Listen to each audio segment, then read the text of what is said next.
এই সাকিব, সাকিব, ওঠ বাবা। মা আর একটু ঘুমাই। এত সকালে ডাকছো কেন? কি এখন এত সকাল? 11টা বাজে। আজকে না তোর এইচএসসি রেজাল্ট দিবে, তাড়াতাড়ি ওঠ। কি আগে উঠাবা না? কালকে রেজাল্টের টেনশন করতে করতে দেরিতে ঘুমিয়েছিলাম, তো তাই এতক্ষণ ঘুমিয়েছি। আমি বুঝেছি, তাই তোকে এতক্ষণ ডাকিনি। আচ্ছা এখন তাড়াতাড়ি ফ্রেশ হয়ে আয়। ওকে মা। তারপর সাকিব ফ্রেশ হয়ে নাস্তা করে কলেজের জন্য বের হলো। যেতে যেতে পরিচয়টা দিয়ে দিই, সাকিব বাবা মায়ের ছোট সন্তান। তার আরও বড় দুটো ভাই আছে। তার বাবা একজন বড় বিজনেসম্যান। সাকিব কলেজে পৌঁছে তার বন্ধুদের পাশে গিয়ে বসলো। সবার মুখে চিন্তার ছাপ রেজাল্ট নিয়ে। তখন তার বন্ধু সিয়াম বলল, দোস্ত, রেজাল্ট ভালো হবে তো? ইনশাল্লাহ ভালো হবে। এই জোহরের আজান দিতেছে। চলো নামাজ পড়ে আসি। রেজাল্ট তো দিবে 2টায়। তারপর সবাই মসজিদে গিয়ে নামাজ পড়ে আবারও কলেজে আসলো। একটু পর রেজাল্ট প্রকাশিত হলো। রেজাল্ট শুনে তো সাকিব খুশিতে লাফ দিল, কারণ সে গোল্ডেন A+ পেয়েছে। তার বন্ধুরাও সবাই ভালোই রেজাল্ট করেছে। সাকিব দ্রুত তার মা বাবাকে ফোন করে সব জানিয়ে দিল। তারাও অনেক খুশি হলো। বন্ধুদের থেকে বিদায় নিয়ে সাকিব বাসায় চলে আসলো। বাসায় আসতেই তার বাবা মা তাকে মিষ্টি খাইয়ে দিল। সে তার বাবা মায়ের পা ছুঁয়ে সালাম করলো। তখন তার বাবা তাকে জড়িয়ে ধরে বললেন, অনেক বড় হ বাবা, আমার বিশ্বাস তুই অনেক বড় হবি জীবনে। তোমাদের দোয়া থাকলে আমি সবকিছু করতে পারবো। আমাদের দোয়া সবসময় তোর সাথে থাকবে। তখন সাকিবের বড় ভাইয়ের বউ তার কাছে আসলো। এসে তার হাতে একটা চাবি দিয়ে বলল, আমার পক্ষ থেকে একটা সামান্য গিফট তোর এত ভালো রেজাল্টের জন্য। ভাবি, এটা কিসের চাবি? এটা বাইকের চাবি। তোর ভাই আমাকে কিছু টাকা দিয়েছিল, সেগুলো জমিয়ে এটা কিনেছি। এটার কি দরকার ছিল ভাবি? তোমাদের ভালোবাসাই তো আমার কাছে সব। আমি জানি ভাই, তবুও আমার ভাই এত ভালো রেজাল্ট করবে, আমি কিছু দেব না তা তো হয় না। আর এটা আমি একা কিনিনি, তোর ভাইয়াও টাকা দিয়েছে। সাকিবের মেজ ভাই রাজ তখন তার কাছে এসে কাঁধে হাত রেখে বলল, বাইক তো হলো, তা এখন বল তুই আমার কাছে কি চাস? না ভাইয়া, আমার কিছু লাগবে না। না না, তা বললে তো হবে না, তোর কিছু নিতেই হবে। বল কি চাই? যা চাইবো তা দিবে তো? আমি বলছি তো দিব, তোর যা চাই বল। ওকে, আমার আর একটা ভাবি চাই। মা দেখো ও কি বলছে। ও তো ঠিকই বলছে, এখন বিয়েটা কর বাবা। আমরা কতদিন ধরে মেয়ে পছন্দ করে রেখেছি। উফ মা, তুমিও না। বললাম তো আমার একটু টাইম লাগবে। কিসের টাইম? মেয়েটাকে এতদিন থেকে বসিয়ে রেখেছি, এবার তোকে বিয়ে করতেই হবে। ভাইয়া, এটা কিন্তু ঠিক না। তুমি বলছো আমি যা চাইবো তুমি তাই দেবে। ওকে মা, যাও, আমি বিয়ে করব। বলেই রাজ রুমে চলে গেল। সবার মুখেই হাসি, কারণ কিছুতেই তাকে বিয়েতে রাজি করানো যাচ্ছিল না। 3 মাস আগে থেকেই মেয়েকে পছন্দ করে আংটি পরিয়ে এসেছিল, কিন্তু বিয়ের ডেট ফিক্সড হচ্ছিল না। রাজ রাজি হওয়ার পরদিনই তার বাবা মা উঠে পড়ে লাগলেন বিয়ে নিয়ে। মেয়ের বাড়ির লোকেদের সাথে কথা বলে 15 দিন পর বিয়ের ডেট পাকা করলেন। বিয়ের সব আয়োজন করছিল সাকিবের বড় ভাই আর তার আব্বু। সাকিবও মাঝে মাঝে সাহায্য করছিল তাদের। তবে বিয়ের 7 দিন আগে সাকিবের বাবা তাকে বললেন, বাবা, আমরা সবাই তো এখন ব্যস্ত আছি, তুই একটু তোর চাচা চাচিকে নিয়ে আয় বাস স্টেশন থেকে। তাড়াতাড়ি যা, তারা কাছাকাছি এসে পড়েছে। যাচ্ছি। তারপর সাকিব গাড়ি নিয়ে বাস স্ট্যান্ডে চলে গেল। গিয়ে দেখে বাস এখনো আসেনি। কিছুক্ষণ বসে অপেক্ষা করে সে। একটা দোকানে গিয়ে কোল্ড ড্রিঙ্কস খেয়ে বোতলটাকে নিচে রেখে লাথি দিল। বোতলটা গিয়ে পড়ল একটা মেয়ের গায়ে। মেয়েটার দিকে তাকিয়ে সাকিব তো পুরাই অবাক। এ মানুষ না পড়ি? সে তো পুরাই ক্রাশ খেলো। মেয়েটার দিকে একভাবে তাকিয়ে রইল, কিন্তু মেয়েটা ততক্ষণে রেগে বোম হয়ে গেছে। সে এগিয়ে এসে সাকিবের গালে কষে একটা থাপ্পড় দিল। তারপর রেগে বলল, এই ছেলে, তুই আমার গায়ে বোতল মারলি কেন? সরি, আসলে আমি আপনাকে দেখতে পাইনি। চুপ, তোর মতো বখাটে ছেলেদের কাজই তো এইসব। আরে, আপনি ভুল ভাবছেন। আমি এখন একজনকে খুঁজতে এসেছি, না হলে তোর খবর ছিল। যত সব ফালতু পোলা। বলে মেয়েটা হাঁটা ধরল। আর সাকিব বেচারা গালে হাত দিয়ে হাঁ করে তাকিয়ে রইল। কি আজব মেয়ে বাবা, দেখতে যতটা সুন্দর তার থেকে বেশি তার তেজ এই মেয়ের। এসব ভেবে সাকিবের বাস কাউন্টারের দিকে গেল। গিয়ে দেখে তার চাচা চাচি দাঁড়িয়ে আছেন। সে গিয়ে তাদের পা ছুঁয়ে সালাম করলো। বেঁচে থাক বাবা, আমাদের দোয়া সবসময় তোমার সাথে আছে। ও হ্যাঁ, ঈশা তোকে খুঁজতে গেছে, ও তো এখনো আসছে না। চাচ্চু, এই ঈশা আবার কে? কে আবার? আমাদের মেয়ে। এই তো মেয়েটা এসে গেছে। কথাটা শুনে পিছনে ফিরে সাকিব তো পুরাই অবাক। এটা তো সেই মেয়েটা যে তাকে কিছুক্ষণ আগে চড় মেরেছে। তাহলে কি তার ক্রাশই হলো তার চাচাতো বোন ঈশা? যাক, ভালোই হলো। মনে মনে এসবই ভাবছিল সাকিব। তখন ঈশা রেগে বাবাকে বলল, ওই, তুই এখানে কেন বখাটের ছেলে? এখন আবার আমার পিছু নিয়েছিস? আরে আপনি? ঈশা, কি যাতা বলছিস? তুই কি চিনিস ওকে? একটু আগেও আমার সাথে ঝগড়া করেছে। যা বাবা, ঝগড়া করলো সে, দোষ দিল আমার। শালার ক্রাশ খেয়েও শান্তি নাই। সাকিব বিড়বিড় করে এসব বলছিল। তখন তার চাচা বললেন, কি বলছিস এসব? ও ওরকম করতে পারে না, তোর মনে হয় ভুল হচ্ছে। কি? আমি বলছি তাও বিশ্বাস হয় না? ও কে? ও হচ্ছে তোর চাচাতো ভাই সাকিব। আচ্ছা বাবা, তুই বলতো কি হয়েছিল একটু আগে? সাকিব তখন সব খুলে বলল। সব শুনে তার চাচা চাচি দুজনে হেসে উঠলেন। তারপর তারা সবাই গাড়িতে উঠল। সাকিব তাদের নিয়ে বাসায় এসে একসাথে সবাই লাঞ্চ করলো। খাওয়া দাওয়া শেষে সাকিব তার ফ্রেন্ডদের আড্ডার জায়গায় আসতে বলল। সবাই একে একে এসেও গেল, কিন্তু সাকিবের মন আড্ডায় বসছিল না। শুধু ঈশার মুখটাই ভাসছিল তার চোখের সামনে। কি করে মানুষ এত সুন্দর হয়? ওকে তো প্রথম দেখায় ভালো লেগেছিল, এখন কি তাহলে ভালোবেসে ফেলেছি? না, এ হতে পারে না। সে তো আমার 1 বছরের সিনিয়র। ধুর, একবার রিস্ক নিয়ে দেখবো নাকি? সাকিব মনে মনে এইসব ভাবছিল। হঠাৎই তার বন্ধু সিয়াম পিছন থেকে ধাক্কা দিয়ে বলল, কোন জগতে আসিস তুই? সত্যি করে বল, কি ভাবছিলি আর মিটিমিটি হাসছিলি? আমার মনে হয় শালাই কারু প্রেমে পড়ছে। তুই ভুলে যাস কেন? আমার কোনো বোন নেই, তোর বোন আছে, তাই শালা হলে তুই আমার হবি। আমি তোর শালা হব কেমনে? শালা, যতই কথা ঘুরাও কোনো লাভ নেই, সত্যিটা বল এখন।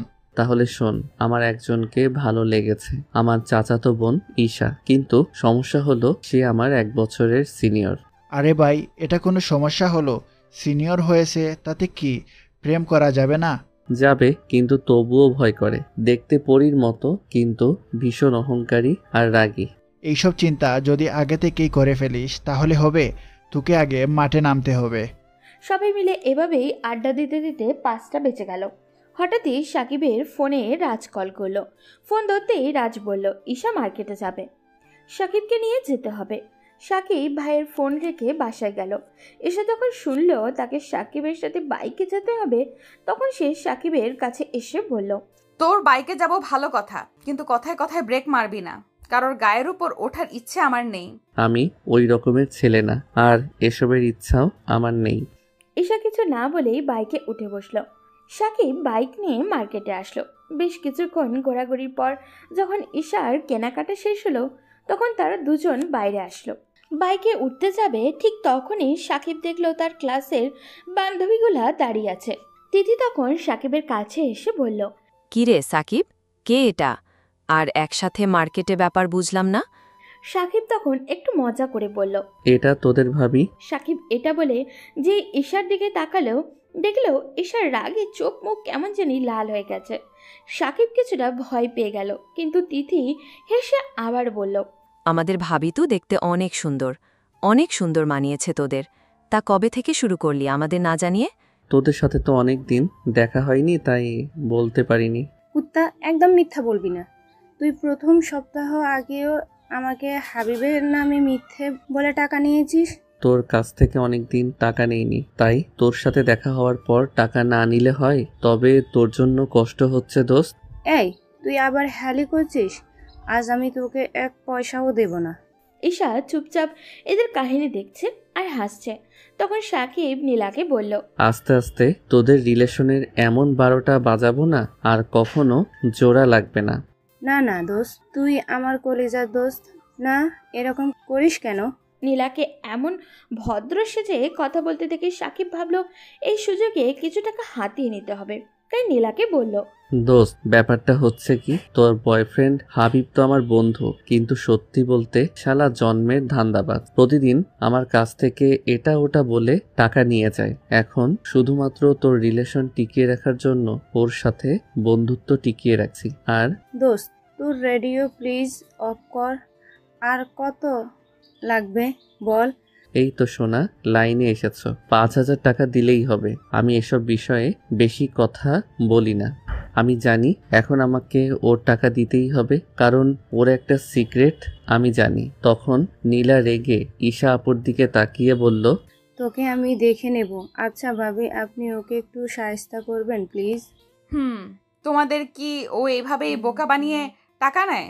হ্যাঁ ভাবি, আমাদের সবার কাছ থেকে নেয়। আচ্ছা সাকিব, শোন না দোস্ত, আমাদের আজকে ট্রিট দে। তোরা তোদের ভাবির কাছ থেকে ট্রিট নিয়ে নে। জানিস তোদের ভাবি কত ভালো, সে নিজেই বলছে তোদের ট্রিট দেবে। তাই তো তোদের দেখে আমরা এখানে দাঁড়িয়েছি বলে আমি মনে মনে হাসতেছি, কারণ ঈশা আপু এবার ভালো ঝামেলায় ফেসেছে। আমার কথা শুনে আপু আমার কানে কানে বলল, কুত্তা, আমি তোকে এসব কখন বললাম? এটা আমাকে সকালে থাপ্পড় দেওয়ার জন্য একটা সামান্য বাঁশ দিলাম। আমার সাথে লাগতে আসলে এভাবেই ফাঁসতে হবে। বলে সাকিব বেশ ভাব নিয়ে বাইকে হেলান দিয়ে দাঁড়ালো। তখন তিথি আর সাকিবের বান্ধবীরা বেশ আগ্রহ নিয়ে বলল, সত্যি আমাদের ভাবি এত ভালো। ভাবি চলেন, ওর টাকায় কিছু খেতে পারবো না জানি, আপনারটা খেতে পারলেই হবে। ঈশা পড়ে গেছে মাইন্ড কার্ড চিপায়। এখন কি করবে সে? ঈশা মনে মনে ভাবছে, কুত্তাটা আমাকে এভাবে ফাঁসাবে বুঝিনি। এখন মনে হয় আমার সব টাকা জলে গেল। কুত্তা, তোর ব্যবস্থা পরে করছি, এখন ওদের ট্রিটটা দিয়ে নেই। আচ্ছা তোমরা চলো। আরে আরে, এত তাড়াহুড়ো কেন? আমার বন্ধুরাও কাছাকাছি আছে, ওদেরও আসতে বলি। যতই হোক ওদের বন্ধুর জিএফ ট্রিট দিবে। কুত্তাটা মনে হয় আমার টাকার আজকে 12টা বাজাবে। এখন সব সহ্য করতে হবে, কি আর করার। তাই রাগ চেপে রেখে বললাম, আচ্ছা আসতে বলো। কথাটি শুনেই সাকিব একটা শয়তানি হাসি দিয়ে একটু সাইডে গেল। এরপর সিয়ামকে কল দিয়ে বলল, দোস্ত কোথায় তুই? এই তো এখনো আড্ডাখানায় আছি, সবাই তো এখনো বসে আছে। ওদের নিয়ে রেস্টুরেন্টে চলে আয়। কোনো প্রশ্ন করবি না, যেভাবে আছিস ওভাবেই দ্রুত চলে আয়। ওকে দোস্ত। শোন, রাস্তার কিছু পথশিশুকেও নিয়ে আসবি, আর ওদের এমন জায়গায় বসাবি যেন ঈশা আপু না দেখে। আজ ওই শয়তান মেয়ের টাকার উপর ডিগবাজি খেলবো। কিন্তু করছিসটা কি বলবি তো? এখন না, কালকে তোদের সব বলবো। সাকিব ফোন রেখে সবাইকে নিয়ে একটা রেস্টুরেন্টে চলে গেল। কিছুক্ষণ পর সিয়ামরাও চলে আসলো সেখানে। সাকিব আর তার ফ্রেন্ডরা এমনভাবে খাচ্ছে মনে হয় 2 দিন কিছুই খায়নি। সিয়াম তো বলেই ফেলল, ভাবি, আপনি দেখতে যেমন সুন্দর তেমন মনটাও অনেক ভালো। খাবার পুরাই জমে গেছে। ঈশা এইসব কথা শুনছে আর মুচকি মুচকি হাসছে মানবতার খাতিরে, আর মনে মনে বলছে, এগুলো ফাজিলটার ফ্রেন্ড নাকি রাক্ষস? আজকে আমার সব টাকা গেল। খাওয়া দাওয়া শেষ হলে বিল দেওয়ার সময় ঈশা তো পুরাই অবাক, কারণ বিলের কাগজ হাতে নিতেই দেখে 22,500 টাকা বিল হয়েছে। তখন ঈশা রেগে ওয়েটারকে ডেকে জিজ্ঞাসা করলো, এত বিল হলো কি করে? ওয়েটার তখন নরম সুরে বলল, আসলে ম্যাম, ওই যে দেখেন বাইরে দাঁড়িয়েছে 20 টাকার মতো পথ শিশু। ওরা দাঁড়িয়েছে তো আমি কি করব? আমার কি? আসলে ম্যাম, ওরা স্যারদের সাথে এসেছে, তাদের সবার খাবারের টাকাও এখানে এড আছে। আপনি স্যারকে জিজ্ঞেস করতে পারেন, স্যারই আমাদের বলেছেন ওদের যা লাগে দাও। সাকিব আর সিয়ামের দিকে ইশারা করে ওয়েটার কথাটা বলল। সাকিব আর চোখে ঈশার দিকে তাকাতেই দেখলো মেয়েটা তার দিকে রাগের চোখে তাকিয়ে আছে। সুযোগ বুঝে সাকিব ঈশাকে চোখ টিপ দিল। তা দেখে তো ঈশা আরও তেলে বেগুনে চলে উঠল। ফাজিল, তোর জন্য আমার এতগুলো টাকা গেল, তার উপর আবার চোখ টিপ মারছিস? তোর একটা ব্যবস্থা করবই। আমার সাথে ফাজলামো করার মজা হারে হারে টের পাবি। কথাটা ভেবে আস্তে আস্তে কার্ডটা বের করলাম। আমার এতগুলো টাকা এইভাবে জলে যাবে? কি আর করার, বিল মিটিয়ে সবাই বাইরে আসলাম। একে একে সবাই বিদায় নিয়ে চলে গেল। তখন সাকিব আমার কাছে এসে বলল, আরে আপু, দাঁড়িয়ে কি দেখেন? এখন চলেন বাসায়, সবাই ওয়েট করবে। হারামি, তোর জন্য আমার এতগুলো টাকা লস হলো। এটা আমাকে থাপ্পড় দেওয়ার জন্য? আমার সাথে লাগতে আসবেন না, না হলে আরো খারাপ অবস্থা হবে। বলে সাকিব বাইক চালাতে শুরু করলো। কিছুদূর এসে বাইকটা একটা দোকানের সামনে থামিয়ে ঈশাকে জিজ্ঞাসা করলো, আপু আইসক্রিম খাবে? ফ্লার্ট করছিস তুই, কুত্তা? থাক, তোমার খাওয়া লাগবে না, আমি একাই যাই। বলেই সাকিব বাইক থেকে নেমে হাঁটা ধরল। পিছন থেকে ঈশা মনে মনে ভাবছে, শয়তানটা আমাকে ফেলে এখন আইসক্রিম খাবে? দূর, আমিও বা কেন না বলতে গেলাম। আমি দোকান থেকে 2টো আইসক্রিম কিনে চলে আসলাম। এসে আপুর সামনে দাঁড়িয়ে আইসক্রিম খাচ্ছি আর চোখে আপুর দিকে তাকাচ্ছি। আপু আমার দিকে তাকিয়ে আছে। কুত্তাটা 2টা এনে আমাকে একটা দিচ্ছে না কেন? একা একাই 2টো খাবে নাকি? আমি বুঝলাম ম্যামের ইগো ধরে রাখার জন্য এরকম করছে, তাই তাকে আর কষ্ট না দিয়ে বললাম, এই নিন। আপনাকে না দিলে আমার পেট খারাপ হতো, তাই দিলাম। আইসক্রিম দিয়ে খোটা দিচ্ছিস? দাঁড়া, আজকে বাসায় যেয়ে নেই। আইসক্রিম শেষ করে দুজনে বাসায় আসলো। সাকিব রুমে শুয়ে ফেসবুকিং করছে। এমন সময় ঈশা এলো হাতে একটা লাঠি নিয়ে। সাকিব অবাক হয়ে জিজ্ঞাসা করলো, এ কি, তুমি আমার রুমে? তোর বান্ধবীদের সামনে কি যেন পরিচয় করিয়ে দিলি? ও, ওটা তো আমি এমনি বলছিলাম। হারামি, তোর ফাজলামো ছুটাচ্ছি, দাঁড়া। আরে ব্যথা পাচ্ছি তো। কুত্তা, তোর জন্য আমার এতগুলো টাকা গেল, আবার আইসক্রিম দিয়ে খোটা দিচ্ছিস? ঈশা একদমে কয়েকটা বসিয়ে দিল সাকিবের গায়ে। সাকিব লাঠিটা নিজের হাতে নেওয়ার জন্য ছোটাছুটি করতে লাগলো। ঈশা মারা থামিয়ে রেগে বলল, আর কখনো আমার সাথে ফাজলামো করতে আসলে আবার এমন মারবো, আমাকে দেখলেই পালাবি। যতই হোক তুমি আমার ক্রাশ, আর আমার ফাইজলামো তুমি আটকাতে পারবে না। আমাকে মারার শাস্তি তোমাকে ফাইজলামো করেই দেবে। আমি রুমে বসে একা একা শরীরে হাত বোলাচ্ছি। কি মার মেরেছে বাবা! এই মেয়ের শরীরে এত জোর আসলো কোথা থেকে? তারপর বন্ধু হাবিবকে কল দিলাম, দোস্ত জলদি ফার্মেসি থেকে পেইন কিলার নিয়ে আমার বাসায় আয়। কেন? তাকে আবার কে মারছে? তুই বাসায় আয়, তোকে সব বলতেছি। আর হ্যাঁ, ঔষধ যেন কেউ না দেখে। তারপর হাবিব পেইন কিলার নিয়ে সাকিবের বাসায় আসলো। সাকিব পেইন কিলারটা খেয়ে বিছানায় হেলান দিয়ে বসলো। তখন হাবিব বলল, এখন বল কি হয়েছিল? সাকিব হাবিবকে সব খুলে বলল। সব শুনে হাবিব তো হো হো করে হাসতে শুরু করলো। সাকিবের রাগ উঠে গেল এটা দেখে। হাবিব হাসতে হাসতে বলল, শালা, তুই শেষ পর্যন্ত বাবির হাতে মার খেলি? তোদের ভাবি অনেক রাগী। এমন মারছে রে ভাই। ভাই, আমার নীলা যেন এমন না হয়। শালা যার বেশি রাগী হয় সে ভালো বেশি বাসে। এর মধ্যে সাকিবের ভাবি তাদের ডিনারের জন্য ডাকতে এলেন, কিন্তু তারা না করে দিল। কারণটা তো আপনাদের সবারই জানা, এসে ট্রিট দিয়েছিল না। সাকিব পরে আবারও হাবিবকে বাসায় যেতে দেয়নি। দুজন মিলে গল্প করতে করতে ঘুমিয়ে পড়েছিল। পরদিন সকালে ঘুম থেকে উঠে দেখলো শরীরে কোনো প্রকার ব্যথা নেই।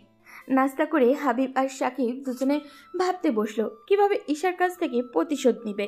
কিছুক্ষণ বসে ভাবনার পড়ার পর সাকিব ঈশার রুমে গেল। আপু কি করো তুমি? এই শোন, আমি তোর বড়, তো আমাকে আপনি করে বলবি। পারবো না, আমি তোমাকে বিয়ে করব। বউকে কি কেউ আপনি করে বলে? দাঁড়া, ছুটাচ্ছি তোর বিয়ে করা।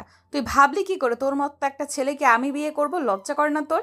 এত কাছে এসো না আপু, কিছু একটা করে ফেলবো। কি করবি তুই আমাকে? দেখবে কি করতে পারি। এই বলে আমি ঈশাপুর চুল ধরে কাছে টেনে আনলাম। এরপর 4 ঠোঁট এক করে দিলাম। 30 সেকেন্ডের বেশি ধরে রাখতে পারিনি। ঈশাপু জোর করে নিজেকে ছাড়িয়ে আমার গালে ঠাস করে থাপ্পড় দিয়ে বলল, কুত্তা, তোর এত বড় সাহস, তুই আমাকে কিস করিস? দাঁড়া, আজকে তোর খবর আছে। এই বলে ঈশা হাতে একটা ঝাড়ু হাতে নিল। যেই সাকিবের কাছে এসে মারতে যাবে তখনই সাকিব বলল, আরে চাচি, তুমি এখানে? এই কথা শুনতেই ঈশা ভয়ে ঝাড়ু ফেলে পিছনে তাকায়, আর সাকিব এই সুযোগে ঈশার গালে একটা কিস করে দিয়ে দৌড়ে পালায়। কুত্তা, তুই আমাকে আবার কিস করলি? শয়তান, সাহস থাকলে দাঁড়া এখানে। বলে সে সাকিবের পিছনে দৌড় দিল। ওদিকে সাকিব দৌড়ে গিয়ে তার চাচার পিছনে দাঁড়ালো। এটা দেখে ঈশা রাগে ফুসতে ফুসতে চলে গেল নিজের রুমে। সাকিবও তার চাচির সাথে কিছুক্ষণ কথা বলে রুমে আসলো। ততক্ষণে হাবিব চলে গেছে তার বাসায়। সাকিব রুমে এসে দেখলো তার ফোন বাজছে। সে দ্রুত ফোন রিসিভ করলো, কিন্তু উপাস থেকে বলা কথাগুলো শুনে তার মনটা খারাপ হয়ে গেল। কারণ সিয়াম কান্না করতে করতে বলছে, দোস্ত আমাকে বাঁচা প্লিজ। একটু আগে বাবা স্ট্রোক করেছে, ডাক্তারের কাছে নিয়ে এসেছি।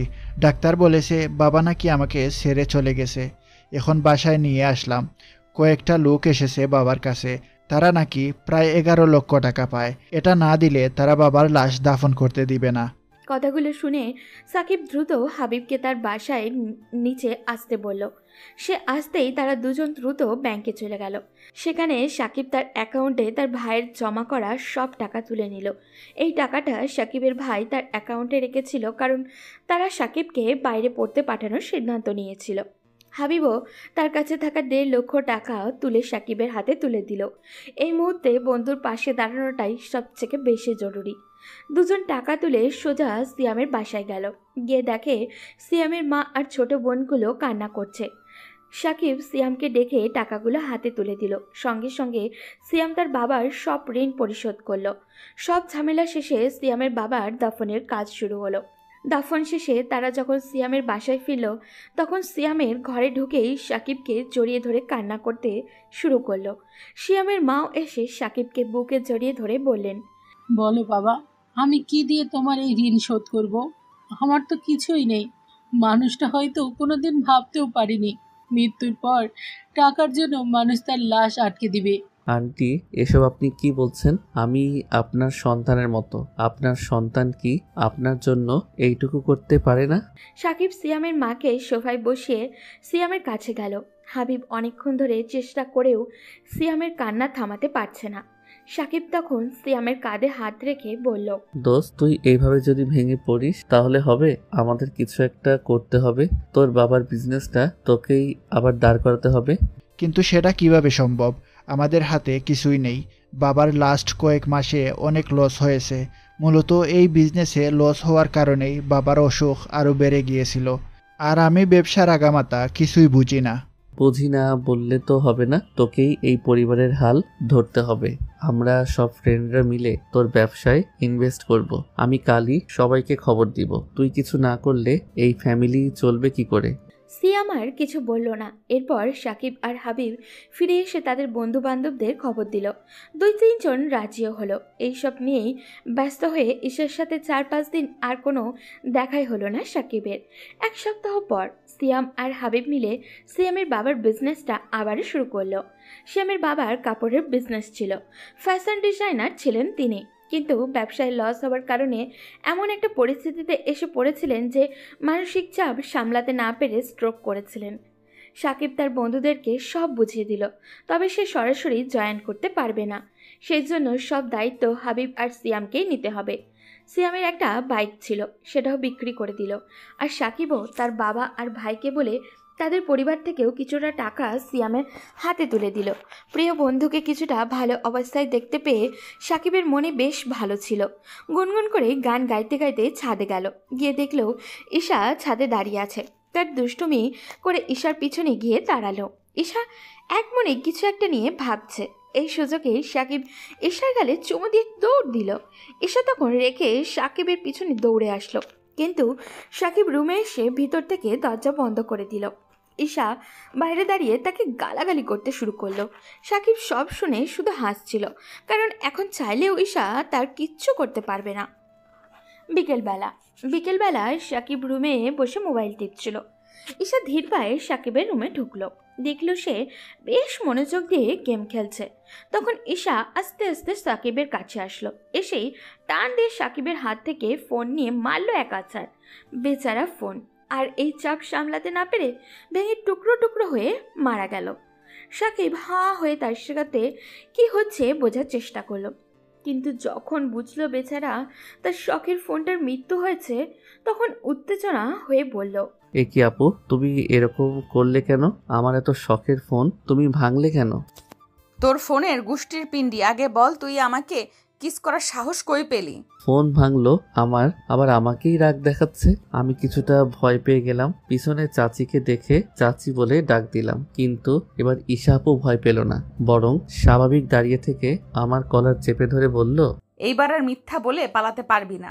আরে আরে, তুই আমার ছেলেটার কলা ধরছিস কেন?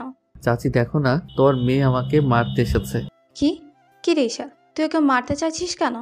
100 বার মারবো, ওর সাহস অনেক বেড়ে গেছে। এবার তো তুমি বাঁচিয়ে দিলে, কিন্তু আমি ওর কাছ থেকে প্রতিশোধ নিয়েই ছাড়বো বলে ঈশা রেগে রুম থেকে বেরিয়ে গেল। তখন ঈশার মা সাকিবের মাথায় হাত বুলিয়ে বলল, থাক বাবা, ওকে আমি পরে দেখছি, এখন তুই খেতে আয়। আচ্ছা তুমি যাও, আমি আসছি। তাড়াতাড়ি আয়। এই বলেই চাচি চলে গেল। আমি আমার ফোনের কাছে গেলাম।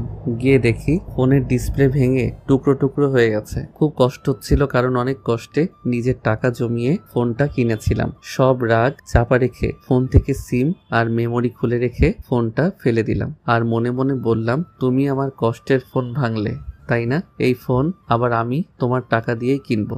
সাকিব মন খারাপ করে নিচে গিয়ে খাবার টেবিলে বসলো। চুপচাপ খাচ্ছে আর ভাবছে কিভাবে নতুন ফোন কিনবে। সাকিবকে চুপ থাকতে দেখে তার চাচি বলল, কিরে বাবা, চুপ করে আছিস কেন? কি হয়েছে তোর? না চাচি, কিছু হয়নি আমার আবার কি হবে? কি হয়েছে সত্যি করে বল তো। ঈশা কি কিছু করেছে? মা সব কিছুতে আমাকে টানো কেন? তোকে আমার বিশ্বাস নেই। তুই যে কোনো কিছু করতেও পারিস। যেভাবে আমার ছেলের পেছনে পড়ে থাকিস না, জানি কি কখন কি করে বসিস। আমি ওর পেছনে পড়ে থাকি নাকি ও আমার পেছনে পড়ে থাকে? আচ্ছা ওকে জিজ্ঞেস করো কি হয়েছে। আসলে চাচি, আমার রেজাল্ট দিয়েছে 2 দিন আগে। তো আপু বলেছিল ভালো রেজাল্ট করলে আমাকে একটা গিফট দিবে। এখন সেটা অস্বীকার করছে। সাকিবের মুখটা এই কথা শুনে ঈশার গলায় ভাত আটকে গেছে। সে কাশতে শুরু করলো। তখন সাকিব পানির গ্লাসটা এগিয়ে দিল। ঈশা পানি খাচ্ছে আর মনে মনে ভাবছে, হারামিটা নিশ্চয়ই কোনো ধান্দা করেছে, আমাকে এখন ফাঁসাতে চাইছে। চাচি, তুমি বলো, কাউকে কিছুটা আশ্বাস দিলে তো সেটা পূর্ণ করতে হয় নাকি? কি? তোকে আমি আবার কখন গিফট করার কথা বললাম? তুই চুপ থাক তো। তুই কি চেয়েছিস বাবুর কাছে? বেশি কিছু না চাচি, সামান্য একটা ফোন চেয়েছিলাম। সাকিব কথা শেষ করতে পারল না। তখন তার আম্মু এসে ধমক দিয়ে বলল, কিন্তু তুই এত ফোন দিয়ে কি করবি? যা করার করবে। ঈশা, তুই ওকে যে ফোন চাইছে তাই কিনে দিবি। আচ্ছা আব্বুকে টাকা দিতে বললো, আমি কিনে এনে দেব। না চাচি, আমি চাচার টাকায় ফোন নিব না। যদি আপুর টাকা দিয়ে দেয় তাইলেই নিব। এ তো টাকা পাবি কোথায়? কেন? ওর স্কলারশিপের টাকা আছে না, ও সেই টাকা দিয়ে কিনে দেবে। এ আমারে পাগলা কুত্তায় কামড় দিয়েছে যে ওকে ওই টাকা দিয়ে ফোন কিনে দেব। আচ্ছা যাও, তোমার ফোন দেওয়া লাগবে না। এই একদম নাকা কান্না করবি না। আমি বুঝতে পারছি তোর ফোন ভাঙছি আর তুই আমার টাকা দিয়ে ফোন কিনতে চাস। বলে ঈশা জিহ্বায় কামড় দিল। বলে সত্যিটা মুখ থেকে বেরিয়ে গেছে। এদিকে এই কথা শুনে সঙ্গে সঙ্গে ঈশার মা রেগে চিৎকার করে বলল, কি? তুই ওর ফোন ভাঙছিস? তোর আমার ছেলেকে আজকেই ফোন কিনে দিতে হবে, তাও আবার ও যেটা চাইছে সেটাই। সাকিব, তোর কি ফোন লাগবে বল? আমার আবার এত চাহিদা নেই। এখন তো আইফোন 16 চলে, আমার এত লোভ নাই। আইফোন 14 দিলেই হবে। আম্মু তোমরা কি পাগল হয়েছো? আমি ওর কম দামি অ্যান্ড্রয়েড একটা ফোন ভাঙছি, তার বদলে ও এখন আমার কাছে আইফোন দাবি করবে? তা যাই হোক না কেন, আমার ছেলেকে ফোন কিনে দিবি, নয়তো তোর ফোন আর ল্যাপটপ দুটোই আমি নিয়ে যাব। হারামিটা জায়গা মতো বাস ঠিকই দিল। এখন কি আর করার, জনগণ আমার বিপক্ষে, তাই বিষ হজম করে বললাম আচ্ছা ওকে কিনে দিব। আচ্ছা, এখন আমার বাবাটা খুশি তো? ও খুশি হবে না মানে? ফাজিলটা ফাজদামো করে আমার মেয়েটার কত টাকা নিয়ে নিল। ভাবি, ছেলেটাকে খেতে দেন তো শান্তিতে।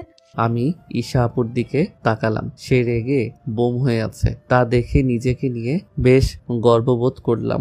এখন বলতে ইচ্ছে করছে, আমি কত সুন্দর অভিনয় করি রে। অভিনয়ের জন্য আমি নিজে সেরারে খেয়াল করে দেখলাম আপু রাগলে তার সৌন্দর্য আরো বেড়ে যায়। গাল দুটো একেবারে লাল হয়ে আছে। এটা দেখে আবার ক্রাশ খেলাম আর চিন্তা করলাম আপুকে যদি লাইফ পার্টনার করতে পারি তাহলে প্রতিদিন রাগাবো। তারপর সবাই খেয়ে যে যার রুমে চলে গেল। বিকেলবেলা সাকিব রুমে ছিল। তখন তার চাচি আর ঈশা আসলো। ঈশার মা সাকিবের হাতে একটা শপিং ব্যাগ ধরিয়ে দিয়ে বলল, এই নে বাবা। কি আছে এতে? খুলেই দেখ। আমি গেলাম রুমে। ঈশা এখনো সেখানেই দাঁড়িয়ে আছে। সাকিব ব্যাগটা খুলে দেখে একটা আইফোন। এটা দেখে সাকিব তো খুশিতে লাফ দিল। পরক্ষণেই মনে হলো ঈশা এখানে আছে, তাই নিজেকে স্বাভাবিক করে ঈশার দিকে তাকালো। ঈশা রেগে ফুসফুস করছে। সাকিব দিল এক দৌড়। ঈশা পেছন পেছন দৌড়ে নিচে আসলো। ঈশাকে কাটিয়ে সাকিব আবারও উপরে গিয়ে রুমের দরজা আটকে দিল। কিরে দরজা আটকালি কেন? তোর তো অনেক সাহস, দরজা খোল। না না, আমি তোমাকে ভয় পাই না। দরজার কাছে একটা রাক্ষসী পেতনি আছে, তাকে ভয় পাই। তুই আমাকে রাক্ষসী পেতনি বললি? তুই তো কুত্তা, নাইজেরিয়ান বন মানুষ। খুন করব তোকে। সাকিব চুপ করে দাঁড়িয়ে গালি শুনছে আর ফোনটাতে বারবার চুমু দিচ্ছে। সে ভাবেও নি তার এই ভাঙা চুলো ফোনের বদলে এত দামি একটা ফোন হাতিয়ে নিতে পারবে। অন্যদিকে ঈশা যখন দেখলো এত গালাগালি দেওয়ার পরেও সাকিব বের হচ্ছে না, তখন রাগে নিজের মাথারই চুল ছিটতে ছিটতে চলে গেল। এভাবেই তাদের ঝগড়া আর মারামারিতে কেটে গেল 3 দিন। আজ সাকিবের মেজো ভাই রাজের গায়ে হলুদ, তাই বাসা সাজানো হয়েছে। অনেক আত্মীয় স্বজনও এসেছে। সকালবেলা সাকিব ঘুমাচ্ছিল, তখন তার বড় ভাইয়ের বউ মানে তার ভাবি আসলো। কি দেবর মশাই, এখনো ঘুমোচ্ছিস? তাড়াতাড়ি ওঠো। হুম, ভাবি একটু ঘুমাতে দাও। এখন ওঠ না ভাই, কাজ আছে অনেক। উফ, তোমাদের জ্বালায় একটু শান্তিতে ঘুমাতেও পারবো না। সাকিবের ভাবি তাকে টেনে তুলে একটা হলুদ রঙের পাঞ্জাবি আর একটা শপিং ব্যাগ হাতে দিল। তখন সাকিব হাই তুলতে তুলতে পাঞ্জাবির দিকে তাকিয়ে বলল, এটা দিয়ে কি করব? এটা গায়ে হলুদে পরবি, আর এটা বিয়েতে। ভাবি এগুলো পরে কি করব? এগুলো পরতে হবে ব্যাস, আর কোনো কথা হবে না। এগুলো পরলে একটু সাবধানে থাকিস, কারণ আমার দেবরকে এগুলা পরা অবস্থায় মেয়েরা দেখলে টাঙ্কি মারতে চাইবে। আমার তো ঈশা আপু হলেই হয়। মনে মনে কথাটা বললাম, কারণ ভাবিকে শোনানো আর মসজিদের মাইকে ঘোষণা দেওয়ার একই কথা। এরপর মুচকি হেসে ভাবিকে বললাম, আচ্ছা ভাবি এখন যাও, আমি আসছি। ওকে, ফ্রেশ হয়ে নিচে আয়। বলেই তার ভাবি চলে গেল। সাকিব ফ্রেশ হয়ে নিচে গিয়ে নাস্তা করলো, কিন্তু সেখানে ঈশাকে দেখলো না।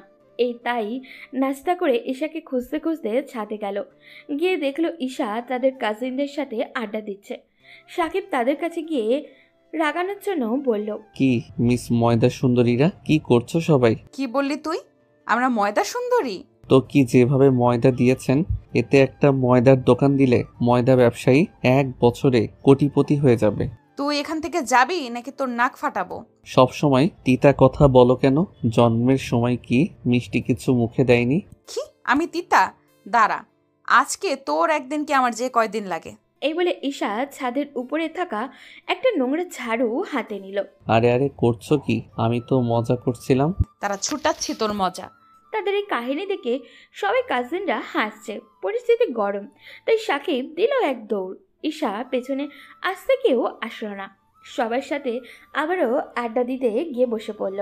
তখন তাদের কাজিন রিয়া বলল, আপু ও এত ফাজলামো করে কেমনে? জানি না রে, আমাকে তো একবারে জ্বালিয়ে মারে। আপু তোমার কাছ থেকে টাকা নেয়নি ফাঁদে ফেলে? আর বলিস না, কুত্তাটা আমার অনেক টাকা নিয়েছে। ও তাহলে তোমাকেও ছাড়ে নাই? না, কেন, ও কি তোমাদের থেকেও টাকা নিয়েছে? শুধু আমাদের না, আমাদের বয়ফ্রেন্ডদের কাছ থেকেও টাকা নিয়েছে। বলো কি, তোমাদের বয়ফ্রেন্ডদেরও ছাড়ে নাই? সে অনেক কাহিনী, আপু কি বলবো। আরে কি কাহিনী বলো, আমরাও শুনি। আচ্ছা তাহলে শোনো, সেদিন আমি আর রিয়া ঢাকায় এসেছি ঘুরতে, সাথে আমাদের বয়ফ্রেন্ডও আছে। সাকিব কিভাবে যেন তা দেখে ফেলেছে। আমরা পার্কে বসেছিলাম, তখন আমি আর রিয়া আইসক্রিম খাওয়ার জন্য বায়না করি। আমার আর ওর বয়ফ্রেন্ড আইসক্রিম কিনতে দোকানে যায়। সাকিব তখন তাদের কাছে যায়, গিয়ে বলে, হাই ভাইয়া, আমি সাকিব, রিয়া ও রিমির আপন খালাতো ভাই। আরে তাই নাকি? তুমি রিমির ভাই? তা কেমন আছো ভাইয়া? আমি ভালো আছি, কিন্তু আপনারা মনে হয় ভালো থাকবেন না। কেন কেন? আপনারা কি ওদের দুজনের সম্পর্কে জেনে শুনে রিলেশনে গিয়েছেন? কেন, ওদের আবার কি জানাবো? কোনো সমস্যা আছে? অনেক সমস্যা। কোনটা রেখে কোনটা বলবো? তুমি সবগুলো আস্তে আস্তে বলো, তোমার কথার আগামাথা আমরা বুঝতে পারছি না। আমি আবার কাউকে শুধু শুধু উপকার করি না। আমাকে কিছু দিলে হয়তো বলতে পারতাম। কি লাগবে তোমার? বলো, তুমি কি চাও? আমরা সব দিতে রাজি। তেমন কিছু চাই না, দুজনে হাফ হাফ করে মাত্র 10,000 টাকা দিলে হবে। কি 10,000 টাকা? তাও আবার মাত্র? কিছু কমানো যায় না ভাই? না, হবে না ভাই, যদি জানতে চান তাহলে দিন। ওকে নাও। দুজনের যখন ওর হাতে টাকাটা দিয়ে দিল তখন বলল, আচ্ছা, এখন তো ওরা আপনাদের জন্য অপেক্ষা করছে, আপনারা যান। ওরা চলে গেলে আমাকে বলবেন, আমি যাওয়ার আগে আগে বলবো। ওকে, তাহলে তুমিও এদিকে আসো আমাদের সাথে। ভাইয়া আপনারা যান, আমার বন্ধুরাও এই জায়গায় এসেছে, আমি ওদের নিয়ে আসতেছি। তারপর কুত্তাটা আমার আর রিয়ার দুজনের বয়ফ্রেন্ডের সাথে কাপল পিক তুলে আমাদের কাছে আসলো। আমি আর রিয়া তো ওকে দেখেই বুঝে গেছি কাহিনী একটা ঘটাবে। সেটাই হলো। ও আর ওর ফ্রেন্ডরা আমাদের কাছে বসতেই আমার ফোনে একটা মেসেজ আসলো। আমি মেসেজ ওপেন করতেই দেখি আমাদের পিক, আর সেখানে লেখা, আমাদের না জানিয়ে এখানে এসে বয়ফ্রেন্ড নিয়ে ডেটিং করতে, এখন আমাদের ট্রিট দে, না হলে কিন্তু পিকগুলো খালার কাছে পৌঁছে যাবে। এইটা দেখে যখন আমি রিয়ার দিকে তাকালাম তখন দেখি ওরও সেমই অবস্থা। তাই বাধ্য হয়ে ও আর ওর 10টা ফ্রেন্ড সহ রেস্টুরেন্টে গেলাম। এমনভাবে খাবারগুলো খাচ্ছিল মনে হয় 7 দিন কিছু খায় নাই। যাই হোক, খেয়ে বের হলো সবাই। আমার হাতে বিলের কাগজ দেওয়া হয়, তা দেখে আমি অবাক, কারণ বিল 11,000। পাশে তাকিয়ে দেখি ওর বন্ধুদের হাতে এক একটা প্যাকেট। আমি জিজ্ঞেস করলাম, এগুলো কি তোর হাতে? আরে একসাথে দুজন ট্রিট দিলে কারটা খাবো, তাই একজনেরটা খাইছি, আর একজনেরটা পার্সেল করে নিয়ে নিলাম। আচ্ছা যাই হোক, এখন ভাইরা শোনো, ওদের কোনো সমস্যা নেই, আমি ফাইজলামো করে আপনাদের থেকে টাকা নিয়েছিলাম। ওদের বিয়ে করলে তো আমি আপনাদের শালাই হব, তাই আগে থেকেই একটু মজা করলাম আর কি। এটা শুনে আমি আমার বয়ফ্রেন্ড আসিফের দিকে তাকিয়ে বললাম, মানে কি, ও তোমাদের থেকেও টাকা নিয়েছে? 10,000 টাকা নিয়েছে। কি হয়েছিল সব খুলে বলো তো। তারপর ওরা আইসক্রিমের দোকান থেকে টাকা নেওয়া পর্যন্ত সব খুলে বলল। এরপর আর কি, ততক্ষণে পাখি তার বন্ধু বান্ধব নিয়ে উড়াল দিয়েছে। এই ছিল আমাদের বাস দেওয়ার গল্প। রিমির মুখে কথাগুলো শুনে ঈশা হো হো করে হেসে উঠল। এরপর বলল, ও তাহলে তোমাদের এইভাবে বোকা বানিয়েছে? কি করব বলো, শয়তানটার বুদ্ধির সাথে পেরে উঠি না। ফাজিলাটাকে কিছু করতে গেলে উল্টো আমাদের কিছু না কিছু করে দেয়। এখন চলো লাঞ্চ করে যে যার রুমে গিয়ে রেডি হই। অন্যদিকে সাকিব সবার কাছে হেল্প করে করে ক্লান্ত হয়ে গেল। তারপর ফ্রেশ হয়ে লাঞ্চ করে হালকা ঘুমিয়েও নিল। ঘুম থেকে উঠে রেডি হয়ে বের হলো। বেরিয়ে দেখলো হলুদের স্টেজ সাজানো হয়েছে। তারপর সিঁড়ির দিকে তাকিয়ে সে তো অবাক, কারণ সিঁড়ি দিয়ে ঈশা একটা হলুদ শাড়ি পরে নামছিল। একদম পরীর মতো লাগছিল তাকে। সাকিব এক ধ্যানে তাকিয়ে আছে। তখন ঈশা তার সামনে এসে হাতে তুড়ি বাজিয়ে পড়ল, কিরে এইভাবে ভ্যাবলাকান্তের মতো তাকিয়ে কি দেখিস? তোমাকে দেখি আপু। কি তুই আমাকে দেখিস? এভাবে বেহায়ার মতো একটা মেয়েকে দেখিস, লজ্জা করে না? আরে আমি কি বলছি, আপনার সৌন্দর্য দেখি মিস ময়দাবতী। এই কথা শুনে তো ঈশা রেগে আগুন হয়ে গিয়ে চিৎকার করে বলল, কি বললি তুই? আমি ময়দাবতী?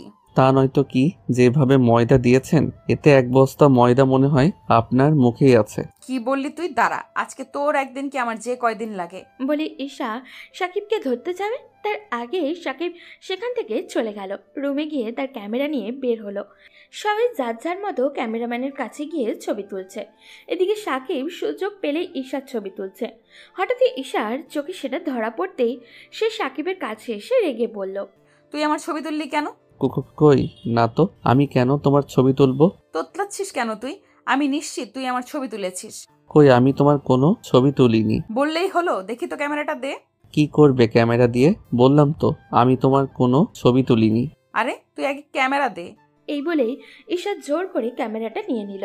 ক্যামেরা নিয়ে সে তো পুরাই অবাক, কারণ পুরো ক্যামেরা জুড়ে শুধু তার ছবি।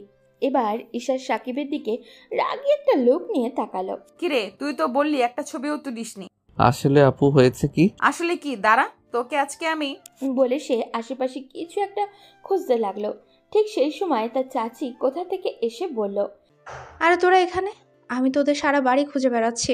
কেন, কি হয়েছে? চল, গায়ে হলুদের অনুষ্ঠান শুরু হবে তো। সাকিব হালকা হেসে ঈশার হাত থেকে ক্যামেরাটা নিয়ে চলে গেল। একটু পর গায়ে হলুদের অনুষ্ঠান শুরু হলো। যে যাকে পারছে হলুদ লাগাচ্ছে, কিন্তু সাকিব ঈশাকে কোথাও দেখতে পেল না। তাই হাতে হলুদ নিয়ে তাকে খুঁজতে লাগলো। কোথায় না পেয়ে ছাদে এসে দেখে ঈশা একা একা দাঁড়িয়ে আছে। তখন সাকিব পিছন থেকে ঈশার গালে হলুদ লাগিয়ে দিয়ে দিল এক দৌড়। কুত্তা, আমি জানতাম এমন কাজ তুই ছাড়া আর কেউ করবে না। এত কষ্টে পালালাম, তাও ছাড়লি না। সবার হাত থেকে বাঁচলেও আমার হাত থেকে বাঁচতে পারবে না। তুই আমাকে এত জ্বালাস কেন বলতো? তোমাকে ভালোবাসি বলে। কি বললি? হ্যাঁ, আমি তোমাকে ভালোবাসি আপু, প্লিজ আমার ভালোবাসা গ্রহণ করে নাও। সাকিবের কথা শেষ করতে পারেনি, তার আগেই ঈশা ঠাস ঠাস করে 2টা থাপ্পড় বসিয়ে দিল সাকিবের গালে। এরপর রেগে বলল, তুই এত খারাপ হবি জানতাম না। আমি তোর বড় বোন হই। তাতে কি, তুমি তো আর আমার আপন বোন না। তাছাড়া চাচাতো বোনকে বিয়ে করা জায়েজ আছে। চাচাতো বোন তো কি হয়েছে, আমি তোর বড়। বড় হলে বিয়ে করা যাবে না, এটা কোথায় লেখা আছে? আমার মাথা ব্যথা করছিল, এর মধ্যে এইরকম কিছু করতে পারছিলাম না, ভীষণ বিরক্ত লাগছিল। তাই তাকে বলছি না আমি তোকে ভালোবাসি না। তাছাড়া আমি তোকে সহ্যই করতে পারি না। সাকিব একটু এগিয়ে গিয়ে ঈশার হাতটা ধরল। ঈশা অবাক হয়ে সাকিবের দিকে তাকিয়ে আছে। সাকিব তখন হাঁটু গেড়ে তার সামনে বসে বলল, বিশ্বাস করো আমি তোমাকে অনেক ভালোবাসি আর কোনোদিন তোমার সাথে কোনো দুষ্টুমি করব না। তুমি যেভাবে বলবে সেভাবে চলবো, তবুও প্লিজ আমাকে ফিরিয়ে দিও না। বলেই সাকিব ঈশাকে জড়িয়ে ধরতে যাবে, তখন ঈশা চিৎকার করে বলল, আব্বু চাচ্চু কোথায়? তোমরা বাঁচাও আমাকে। সাকিব ভয় পেয়ে কিছুটা দূরে সরে আসলো ঈশার থেকে। তবুও ঈশা চিৎকার করেই যাচ্ছে একইভাবে। সাকিবের কাছে এই ঈশাকে বড্ড অপরিচিত মনে হচ্ছে। সাকিবের ধারণা ছিল ঈশা একটু হলেও তার প্রতি দুর্বল, কিন্তু তার সেই ধারণা সম্পূর্ণ ভুল প্রমাণিত হলো আজ। ঈশার চিৎকার শুনে পরিবারের সবাই চলে এসছে। এমনিতেই কাল বিয়ে, সেজন্য অনেক মেহমান চারিদিকে। সবাই উপরে আসতেই ঈশা দৌড়ে সাকিবের বাবার কাছে গিয়ে বলল, দেখো চাচ্চু, তোমার ছেলে আমাকে বাজে প্রস্তাব দিচ্ছে। আমি তার বড়, এটা বুঝতেই চাইছে না, আমাকে একা পেয়ে নোংরামি করতে চাইছে। আমি আব্বুকে এমনিতেই অনেক বেশি ভয় পাই, তবে এই কথাটা শোনার পর আমি মাটিতে বসে পড়লাম। আমি চিন্তাও করতে পারিনি সে এরকম কিছু করতে পারে। আমি তখন তার সামনে গিয়ে বললাম, আপু তুমি এসব কি বলছো? আমি তো তোমাকে এরকম কোনো কথা বলিনি। চুপ, একটাও কথা বলবি না। তোর এত বড় সাহস কি করে হলো তুই আমার মেয়েকে এরকম প্রস্তাব দিস? তোকে জন্ম দিয়ে কি আমি ভুল করেছি? এতগুলো মানুষের সামনে তুই এইভাবে আমাকে অপমান করতে পারলি? এই বিয়ের দিন তোকে এটা করতে হলো? সাকিব কি বলবে ভেবে পাচ্ছে না, তার কথা কাউকে বিশ্বাস করাতেই পাচ্ছে না। তখন রিমিও এসে বলল সে দেখেছে সাকিব ঈশাকে ডিস্টার্ব করে।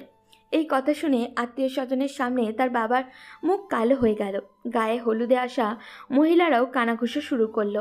লজ্জায় তার বাবার মাথা নিচু হয়ে ফেললেন। তখন এটা দেখে সাকিবের বড় ভাই তার কাছে এসে বলল, তুই এমন ছিলি না, আমি কত গর্ব করতাম তোকে নিয়ে, কিন্তু এটা কিভাবে করতে পারলি? এই বাড়ি ভর্তি মানুষের সামনে আমাদের অপমান করতে পারলি? ভাইয়া বিশ্বাস কর আমি কিছু করিনি, উনি মিথ্যা বলছে। আমি শুধু তাকে ভালোবাসি কথাটা বলেছিলাম। আমি তাকে ভালোবাসি। কথাটা বলতেই সাকিবের ভাই তার গালে থাপ্পড় মেরে দিল। যে ভাইয়া তাকে নিজের জীবনের থেকেও বেশি ভালোবাসতো আজ মারল তাকে। সাকিব মাটিতে বসে পড়ল। তখন তার ভাই রেগে বলল, তোর লজ্জা করে না নিজের থেকে বড় একটা মেয়েকে ভালোবাসার কথা বলিস? সে তো ওর থেকে বড়, সেটা কি তুই জানিস না? এরপরেও এসব ভাবলি কি করে? এতক্ষণ সব সহ্য করে গেলেও এরপর ঈশা যেটা করলো সেটা সাকিব কোনোভাবেই মানতে পারল না, কারণ সে বিশ্বাস করে সিয়ামকে টাকা দেওয়ার কথা ঈশাকে বলেছিল। ঈশা সাকিবের ভাইকে বলল, ভাইয়া ও শুধু আমাকে বাজে প্রস্তাব দিয়েছে, এরকম না। তোমরা তার পড়াশোনার জন্য যে টাকা জমিয়ে রেখেছিলে সেই টাকা সে তুলে নিয়েছে। এই কথা শোনার পর সবাই সাকিবের দিকে তাকালো। সাকিব মাথা নিচু করে ফেলল। সেটা দেখে তার আব্বু রেগে তাকে তার দিকে মারতে শুরু করলো। মারতে মারতে বলল, আমি কিভাবে তোকে নিজের সন্তান বলে পরিচয় দিব? আমরা তোর ভবিষ্যতের জন্য টাকাগুলো রেখেছিলাম, সেই টাকা কি করেছিস? নিশ্চয়ই কোনো মেয়ের পেছনে ঢেলে দিয়েছিস, তাই না? বিশ্বাস করো আব্বু, আমি এরকম কোনো কাজ করিনি। ওই টাকা দিয়ে আমি সিয়ামের পরিবারকে সহযোগিতা করেছি। একদম মিথ্যা বলবে না। তোর কি প্রয়োজন সিয়ামের পরিবারকে সহযোগিতা করার? আমরা তোর ভবিষ্যতের জন্য এই টাকা জমিয়ে রেখেছিলাম। আজ এই মুহূর্তে তুই এই বাড়ি থেকে বেরিয়ে যাবি। এরপর দেখবো তুই কিভাবে তোর ভবিষ্যৎ করতে পারিস। কথাটা শোনার পর সাকিব কান্না শুরু করলো। এখন সে কোথায় যাবে, কি করবে? সে কান্না করতে করতে তার বাবার পায়ে ধরে বলল, আব্বু বিশ্বাস করো আমি এরকম কিছু করিনি। তোমাদের ছেড়ে আমি থাকতে পারবো না। তোমরা প্লিজ আমার কথাটা একটাবার বিশ্বাস করো। সাকিবের আম্মু তখন তার কাছে আসলো। এসে তার আব্বুকে বলল, আচ্ছা আমরা এই বিষয়টা নিয়ে পরে কথা বলতে পারি না? এটা আমাদের পারিবারিক বিষয়। ওকে সবার সামনে এভাবে অপমান করার কি খুব বেশি দরকার? চুপ, একদম চুপ। তুমি একটা কথাও বলবে না। ওকে এখন এই বাড়ি থেকে বের হয়ে যেতে বলো, না হলে আমি নিজেই বাড়ি থেকে বের হয়ে যাব। সে কি আমাকে এই বুড়ো বয়সে বাড়ি ছাড়া দেখতে চায়? সাকিব বুঝলো তাকে এখন কেউ বিশ্বাস করবে না, তাই উঠে দাঁড়িয়ে তার আম্মুকে বলল, আম্মু তোমাকে চিন্তা করতে হবে না, আমি এই বাড়ি থেকে চলে যাচ্ছি। তবে একটা কথা শুনে রাখো, আমি কোনো অন্যায় করিনি। আমি তাকে ভালোবাসি, এখনো বলছি। আর ওই টাকা আমি কোনো খারাপ কাজে ব্যবহার করিনি। শ্যামের বাবা মৃত্যুর সময় অনেক ঋণ করে গিয়েছিলেন। পাওনাদাররা শ্যামের বাবার লাশ আটকে দিয়েছিল টাকার কারণে। সেই টাকা দিয়ে মানুষটাকে আমি দাফন করেছি। আর এতে যদি আমার অন্যায় হয়ে থাকে তাহলে আমি অন্যায় করেছি সেটা আমি মেনে নিচ্ছি। তোমাদের ভয় পেতে হবে না। যদি বেঁচে থাকি একদিন তোমাদের এই টাকা আমি পরিশোধ করে দেব। বলে সাকিব বাড়ি থেকে বেরিয়ে পড়ল। কার জন্য সে এত কিছু করলো? কাকে ভালোবাসলো যে মানুষটা তাকে এতটা ঘৃণা করলো? তার উপর এমন একটা জঘন্য অপবাদ দিতে যে একবারও চিন্তা করলো না।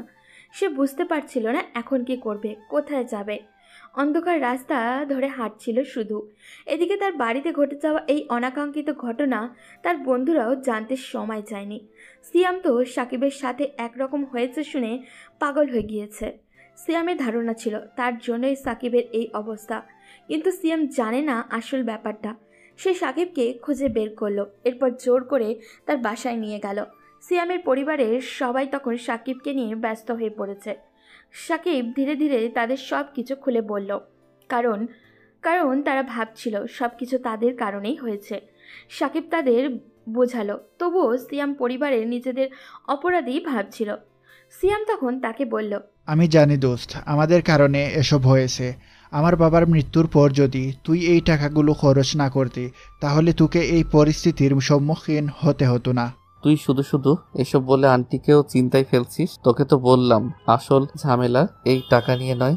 যে যাই হোক, এখন তুই আমাদের সাথে অফিসে জয়েন করবি কিনা বল। না, আমাকে একটু একা থাকতে দেয় কয়েকদিন। তোরা যেভাবে চালাচ্ছিস সেভাবে চালিয়ে যা। না, আমি তোকে একা থাকতে দিব না। তুই একা থাকলে ওই মেয়ের কথা আরো বেশি মনে পড়বে। তাই কাল থেকে আমাদের সাথে জয়েন কর। কাজ না করিস, আমাদের সাথে থাকলে এসব চিন্তা থেকে দূরে থাকতে পারবি। আমার কিছু ভালো লাগছে না দোস্ত। আমি আমার পরিবারের কাছে অপরাধী হয়ে গেলাম। যে মানুষটাকে ভালোবাসলাম সেই মানুষটাই আমাকে অপমান করলো, সবার সামনে আমাকে মিথ্যা অপবাদে ফাঁসিয়ে দিল। তোকে এর উচিত জবাব দিতে হবে। তুই ওই টাকাটা ফেরত দিয়ে দিবি। ওই মেয়ের কথা ভুলে যা। আমি জানি ভুলে যাওয়াটা এত সহজ না, কিন্তু আমাদেরকে এখন শক্ত হতেই হবে। সাকিব কিছু না বলে সিয়ামের রুমে গিয়ে শুয়ে পড়ল। শুয়ে শুয়ে কাঁদছিল সে। কোনো কিছুই ভালো লাগছিল না তার কাছে। কেন এমন হলো তার জীবনে? সে তো এমন কিছু চায়নি। ভেবেছিল ঈশাকে তাকে ভালোবাসবে, দুজন মিলে সুন্দর একটা সংসার করবে, কিন্তু সেটা তো আর হলো না। তবুও ঈশার সেই পাগলামিগুলোকে খুব মিস করছিল সে। যে মানুষটা তাকে এতটা অপমান করলো সেই মানুষটাকে মিস করছে সাকিব। এর চেয়ে বড় বোকামি আর হয়তো কিছুই হতে পারে না এই দুনিয়ায়। পরদিন সকালে সাকিব মনে মনে সিদ্ধান্ত নেয়, সিয়ামের কথাই ঠিক, তাকে কিছু একটা করতেই হবে। সে সিয়ামের সাথে কথা বলে ব্যাপারটা নিয়ে সিয়ামও বেশ খুশি হয়। সিয়াম হয়তো কৃতজ্ঞতা প্রকাশ করতে চেয়েছিল, তাই সব দায়িত্ব সাকিবের হাতে তুলে দিতে চায়, কিন্তু সাকিব সেটা নিতে আপত্তি জানায়। সে সিয়ামকেই মূল দায়িত্ব রেখে বাকি কাজগুলো হাবিবকে হেল্প করার সিদ্ধান্ত নিয়েছে। এরপর শুরু হয় সেই চঞ্চল সাকিবের গম্ভীর এক জীবন, যেখানে হাসি আনন্দ জিনিসটাই অপরিচিত। সাকিব সবসময় কাজ নিয়ে ভেবে চলেছে। কাজের ভেতরে ডুবে থাকলেও ঈশাকে কিছুটা হলেও ভুলে থাকতে পারবে ও, তবুও সেটা খুবই সামান্য সময়ের জন্য। এদিকে ঈশা প্রথম খুব খুশি ছিল সাকিবকে বিদায় করতে পেরে। ব্যাপারটা ততটা সিরিয়াসভাবে নেয়নি সে, কিন্তু হঠাৎ করে যেন সব কিছু পাল্টে গেল। কী থেকে কী হয়ে গেল সেটা নিজেও বুঝে উঠতে পারল না। সে ভেবেছিল সবাই সাকিবকে মারবে, অপমান করবে, কিন্তু তার আঙ্কেল যে এভাবে সাকিবকে বাড়ি থেকে বের করে দেবেন এটা সে কল্পনাও করেনি। সে জানে না সাকিব কোথায় আছে, কি করছে, তবে তার কথা খুব বেশি মনে পড়ছিল ঈশার। তাকে দেখার তীব্র আশঙ্কা জেগে উঠল। উপায়ন্তর না পেয়ে সে সাকিবের রুমে গিয়ে বসে থাকলো। গত কয়েকদিন থেকে এই রুমে বসে থাকলে তার কিছুটা মানসিক শান্তি অনুভব হয়। সে সাকিবের রুমে গিয়ে এটা ওটা নাড়াচাড়া করছিল। হঠাৎই দেখতে পেল একটা ডায়েরি। ডায়েরিটা খুলতেই অবাক হয়ে গেল সে। পুরো ডায়েরি জুড়ে শুধুই তার কথা লেখা। সে যখন প্রথম এসেছিল তখন থেকে শুরু করে যত ঘটনা ঘটেছে সব লেখা ছিল সেখানে। ঈশা বুঝতে পারল সাকিবের অনুভূতির গভীরতা কতটা, কিন্তু সে তো সাকিবকে ভালোবাসে না। ডায়েরিটা রেখে দিয়ে নিজের রুমে ফিরে গেল সে। নিজেকে বোঝানোর চেষ্টা করলো, কিন্তু কিছুতেই পারল না। এভাবে দিন কাটতে লাগলো। প্রতিদিনের মতোই সকালে সূর্য উঠত, আবার বিকেলে অস্তও যেত। দেখতে দেখতে কেটে গেল 7 মাস। সাকিব আর তার বন্ধুরা মিলে সিয়ামের বাবার ব্যবসাটা এখন মোটামুটি একটা ভালো পর্যায়ে নিয়ে এসেছে। দিনে শত ব্যস্ততা থাকলেও তার প্রতিটা রাত কাটত চোখের জলে বালিশ ভেজাতে ভেজাতে। কিন্তু ঈশা কি তাকে মনে করে, শুধু এটাই সে জানে না। তবে নিজেকে এই বলে সান্ত্বনা দিত যে ঈশা তো সুখে আছে। যদি ঈশা সুখে থাকে তাহলে তার আপত্তি কোথায়? সে তো সবসময় চাইতো ঈশা সুখেই থাকুক। তাই নিজের অনুভূতিগুলো লুকিয়ে রেখে সে তার নিজের মতো করে জীবন চালাতে শুরু করলো। এদিকে ঈশা আর থাকতে পারছিল না। এই 7 মাস তার কাছে মনে হয়েছিল 7 বছরের মতো দীর্ঘ। এবার সে বুঝতে পারল সে সত্যিই সাকিবকে ভালোবাসে, কিন্তু সেদিন কেন বুঝতে পারেনি, কেন এত বড় অন্যায়টা করেছিল। ঈশার আজকে নিজেকে বড্ড বিরক্তি লাগছে নিজের প্রতি। সবাই যখন ব্রেকফাস্ট করতে বসেছে, সে সবার সামনে গিয়ে সাকিবের বাবার পায়ে জড়িয়ে ধরে পড়ল। চাচু, তুমি আমাকে ক্ষমা করে দাও, আমি অনেক বড় একটা অন্যায় করে ফেলেছি। সাকিব সেদিন আমাকে কোনো বাজে প্রস্তাব দেয়নি, আমার মাথায় অনেক রাগ উঠে গিয়েছিল, সেই জন্য এরকম করে ফেলেছি। সে শুধু বলেছিল সে আমাকে ভালোবাসে, তোমরা প্লিজ আমাকে ক্ষমা করে দাও, আমি ওকে ভালোবেসে ফেলেছি, ওকে ছাড়া থাকতে পারছি না। ঈশার কান্না দেখে সবাই তার দিকে হাঁ হয়ে তাকিয়ে আছে। সবাইকে চুপ থাকতে দেখে ঈশা আরও ভয় পেয়ে গেল। সে তখনও আবারও কান্না করতে করতে বলল, তোমরা সবাই আমাকে মারো কাটো চাই করো না কেন, তাকে বাড়িতে ফিরিয়ে নিয়ে আসো। আমি আর এইভাবে থাকতে পারছি না। আমি তাকে অনেক বেশি ভালোবেসে ফেলেছি। সেদিন আমি কি করেছি সেটা আমি নিজেও জানি না। আর টাকাগুলো সত্যিই সে সিয়ামের বাবার জন্য খরচ করেছিল, সেই ব্যাপারে আমি খোঁজ নিয়েছি। সাকিবের বাবা তখন ঈশাকে ধরে উঠালেন। ঈশা ভাবল এই হয়তো তাকে থাপ্পড় মারবেন, কিন্তু তার আঙ্কেল কিছু না বলে তাকে জড়িয়ে ধরল। আমরা বুঝতে পেরেছি মা, তুই তোর ভুল বুঝতে পেরেছিস। এখন আমাদের উচিত আমার ছেলেটাকে ফিরিয়ে নিয়ে আসা। আমি তার সাথে সেদিন অনেক খারাপ ব্যবহার করেছি। আম্মু আমাকে অনেক বকাবকি করলো, মারতে এসেছিল, কিন্তু আঙ্কেল সবার থেকে আমাকে সেভ করলো। কিন্তু যেই মানুষটা আমার জন্য বাড়ি থেকে বের হয়ে গেল তাকে কিভাবে খুঁজে বের করব? আমি সাকিবের বন্ধু বান্ধবের কাছে খোঁজ নিতে শুরু করলাম, জানতে পারলাম সে সিয়ামের সাথে থাকে। সেই জন্য আমরা তাড়াতাড়ি চলে গেলাম সিয়ামের বাসায়। কিন্তু সিয়ামের বাসায় যাওয়ার পর জানতে পারলাম সে বাসায় নেই। আমি অনেক রিকোয়েস্ট করলাম সিয়ামের মায়ের কাছে, কিন্তু তারা আমাকে জানালো এই ব্যাপারে তারা কিচ্ছু জানে না। সেজন্য ব্যর্থ হয়ে বাসায় ফিরে আসলাম। এরপর প্রায়ই সিয়ামের বাসায় যেতাম, কিন্তু কোনো দিন তার দেখা পাইনি। সিয়ামের মায়ের কাছে গিয়ে অনেক কান্না করেছি, রিকোয়েস্ট করেছি, কিন্তু তিনি কোনোভাবেই আমার সাথে সাকিবের দেখা করতে দেননি। আজ পুরো 1 বছর 3 মাস হয়ে গেছে। প্রতি মাসেই ঈশা আপু আসতো আমার সাথে দেখা করার জন্য। আমি আড়াল থেকে তাকে কয়েকবার দেখেছি। অনেক শুকিয়ে গেছে। প্রতিবার এসে অনেক কান্না করত, হয়তো নিজের ভুলের জন্য অনুতপ্ত। কিন্তু আমি চাই না তার সামনে গিয়ে নিজের কষ্টটা আরো বাড়িয়ে দিতে, কারণ এখনো প্রতিটা রাত আমার কাছে ভীষণ যন্ত্রণার মনে হয়। এই 1 বছরে আমরা 3 বন্ধু মিলে ব্যবসাটা ভালো একটা জায়গায় আনতে পেরেছি। তবে আজ আমি সিয়ামের পরিবারের সবাইকে নিয়ে একটা বিরাট কাজে যাচ্ছি। কাজটা একটু অদ্ভুত হলেও এটা আমাকে করতেই হবে। আমি সবাইকে নিয়ে আমার বাসায় চলে গেলাম। বাসায় ঢুকেই আমি আমার আব্বুর সামনে দাঁড়ালাম। পরিবারের সবাই আমাকে দেখে দৌড়ে আমার কাছে আসলো, কিন্তু সিয়াম তাদেরকে কথা বলতে নিষেধ করলো। আজ আমি কথা বলবো। সেদিন আমার কথা কেউ বিশ্বাস করেনি। আমি তখন বাবার সামনে টাকাগুলো রাখলাম। এরপর বললাম, আব্বু না সরি, আপনি তো আমাকে নিজের সন্তান বলে স্বীকার করেন না। তো মিস্টার রফিক চৌধুরী, আপনার সামনে আজ আমি আপনার টাকাগুলো রেখে দিলাম। আপনি তো এই টাকার জন্যে আমাকে যা নয় তাই বলেছিলেন, কিন্তু দেখেন এই মানুষগুলোর দোয়ার কারণে, তাদের সহযোগিতার কারণে আজ আমি আপনার সামনে টাকাগুলো ফেরত দিতে পেরেছি। আশা করি আপনার টাকার দ্বিগুণ টাকা আমি আপনাকে দিতে পেরেছি। সাকিবের বাবা ছেলের কাণ্ড দেখে কান্না করতে শুরু করলো। সাকিবের খুব কষ্ট হচ্ছিল, কিন্তু তাদের সামনে এভাবে থাকলে হবে না। তাই সিয়ামকে বলল, সিয়াম শোন, তাদেরকে টাকাগুলো বুঝিয়ে দেই আর চল আমরা এখান থেকে চলে যাব। সিয়াম তখন সাকিবের আব্বুর সামনে গিয়ে টাকাগুলো দিয়ে বলল, আঙ্কেল, আমি আপনাকে আমার বাবার মতো সম্মান করি। আমার বাবার মৃত্যুর পর তাকে দাফন করতে দেয়া হচ্ছিল না এই টাকার কারণে, কিন্তু আমার বন্ধু নিজের জীবনের রিস্ক নিয়ে এই টাকাগুলো আমাকে দিয়েছিল। আমি সব কিছুর জন্য দায়ী, তবে আমার বন্ধু কোনোদিন কোনো অন্যায় করেনি। সে হয়তো আগে অনেক দুষ্টুমি করত, কিন্তু জেনে বুঝে কারো ক্ষতি করেনি।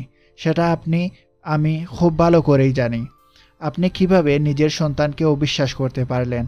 আপনি জানলে অবাক হবেন যে বন্ধু প্রতিটা সেকেন্ড কথা বলতো, একটা মিনিট কথা না বলে থাকতে পারতো না। সেদিনের পর থেকে সে একদম নিশ্চুপ হয়ে গেছে। বিশ্বাস করেন, তার প্রতিটা কষ্ট এসে আমার বুকে আঘাত এনেছে। আজ আমি কি বলবো আপনার সামনে দাঁড়িয়ে? সাকিবের আব্বু তখন সাকিবের কাছে আসলেন, এসে তাকে জড়িয়ে ধরে কান্না করতে শুরু করলেন। সাকিব কি করবে বুঝে উঠতে পারছেন না। সে তার বাবাকে কোনোদিনও কান্না করতে দেখেনি, কিন্তু আজকে মানুষটা কান্না করছে। আমরা সব জানি বাবা, আমাদেরকে সব কিছু ঈশা 2 মাস পরেই বলে দিয়েছে। কিন্তু কতবার গিয়েছি সিয়ামের বাসায়, সিয়ামের সাথে কথা বলেছি, তার পরিবারের সাথে কথা বলেছি, কিন্তু কেউ তোমাকে দেখার সুযোগ দেয়নি। আমরা বারবার গিয়েছি তোমাকে বাসায় ফিরিয়ে নিয়ে আসার জন্য। মেয়েটা ভুল করে ফেলেছে, নিজের ভুলের জন্য অসুস্থ হয়ে পড়ে আছে নিজের রুমে, ঠিকমতো খাওয়া দাওয়া করে না, সব কিছু বন্ধ করে দিয়েছে। আজ আমাদের ঈশাকে দেখলে চেনাই যায় না এই সে মেয়ে যে বাড়িটা মাতিয়ে রাখতো। তুই কিভাবে পারলি নিজের বাবা মাকে ছেড়ে এইভাবে থাকতে? সাকিব কোনো কথা বলছে না, চুপচাপ দাঁড়িয়ে আছে। তার আম্মু তখন তার কাছে আসলেন, এসে তাকে জড়িয়ে ধরে ভীষণ কান্না করতে শুরু করলেন। সাকিবও তার আম্মুকে জড়িয়ে ধরে কান্না করছে। তখন তার মা কাঁদতে কাঁদতে বলল, বাবা, আমি আর কয়দিনই বা বাঁচব? আমি তোকে আমার বুকে রেখে মরতে চাই। কথা দিয়ে আর কোনোদিন আমাদেরকে ছেড়ে চলে যাবি না। তোকে ছাড়া এই বাড়িটা শূন্য শূন্য লাগে। তোকে ছাড়া এই বাড়িটা একটা লাশের ঘর মনে হয়। সাকিব কোনো কথা বলছে না, এখনও দাঁড়িয়ে আছে। তার ভাইরাও ঠিক এই রকমই আচরণ করলো। সাকিব কি করবে বুঝে উঠতে পারছে না। তখন হঠাৎ করেই সিঁড়ির দিকে তাকিয়ে দেখলো ঈশা নামছে। সাকিবকে দেখা মাত্রই সে চিৎকার করে কান্না করতে করতে দৌড়ে তার দিকে এগিয়ে আসলো। সাকিব ঈশাকে দেখে পাথরের মতো দাঁড়িয়ে আছে।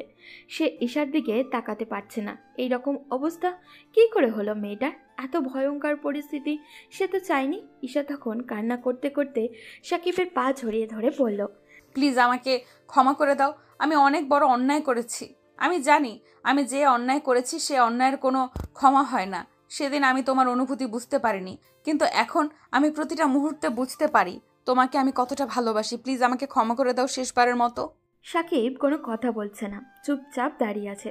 তা দেখে ঈশা কান্না করতে করতে বলল, কি হলো, কথা বলছো না কেন?